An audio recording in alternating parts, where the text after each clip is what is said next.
Bismillahirrahmanirrahim. Assalamualaikum warahmatullahi wabarakatuh.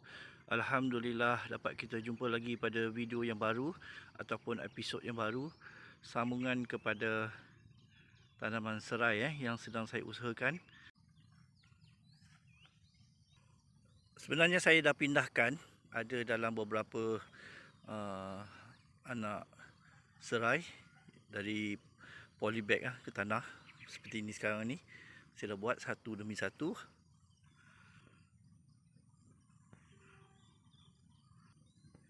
Tapi bila sampai ke sini ini tempat semayat ataupun tanaman serai yang sebelum ni, yang lama, ada sarang semut. So saya terpaksa buat pembakaran lah dekat sini. Ini dia punya tu, saya dah alihkan lah. Saya sebelum ni kat sini. So saya tunggu dia, tengok nanti kalau elok dah tak ada semut kat sini, saya akan mula pindahkan lah. Pindahkan serai yang dalam polybag ke tanah.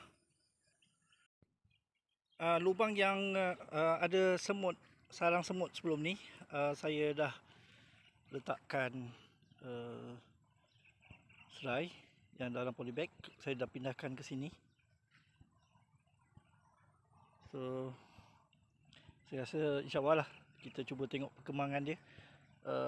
Keadaannya pun nampak elok. Dan ada lagi beberapa lubang lah. Saya ingat saya nak buatkan, nak mulakan, nak teruskan Okey, untuk episod yang baru ni, saya ada buat satu keputusan Keputusannya saya akan tanam serai ni jauh lagi daripada pokok durian ni. Saya bimbang akar dia. So yang di tayayan ni saya alihkan lah. Saya rasa tak sampai situ lah, sampai sini je. Dan sana tu pun satu tu saya akan tak tanam lah. Saya bimbang dia kena akar dia. So yang ni, ni saya tengah fikirkan. Yang ni pun mungkin akan ditolak. Kalau tengok di sudut yang ni, yang cadang nak ditolak tu, saya rasa bolehlah dikekalkan lah. Sebab jauh kan.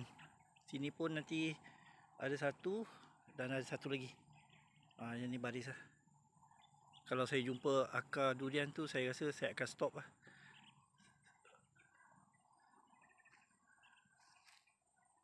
So setakat ni lubang-lubang yang dah saya gali dan juga yang dah ditanam semut ada, tapi tak begitu mengancam. Bukan sarang dia, cuma laluan dia. Jadi saya rasa cuma yang di bahagian sana tu nanti kita cuba tengok pada episod akan datang lah. Saya akan cuba tunjukkan lah perkembangan dia. Di sini sebelum ni sarang semut kan, sana tu pun sarang semut. Saya rasa ini sedikit mengambil masa lah.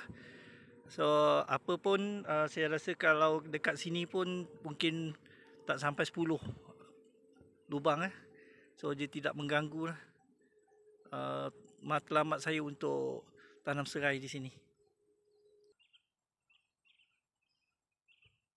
Kalau tengok di sini saya kira tadi kurang dalam 30. So sebenarnya serai yang dah dipindahkan ke tanah jumlahnya sekitar 20. So insyaAllah pada episod akan datang kita tengoklah berapa banyak yang boleh dipindahkan ke tanah semaksimum yang mungkin. Okey, itu sajalah untuk episod yang baru ni. Mudah-mudahan perkongsian yang ringkas ini memberikan manfaat dan pengajaran untuk kita bersama. Assalamualaikum warahmatullahi wabarakatuh.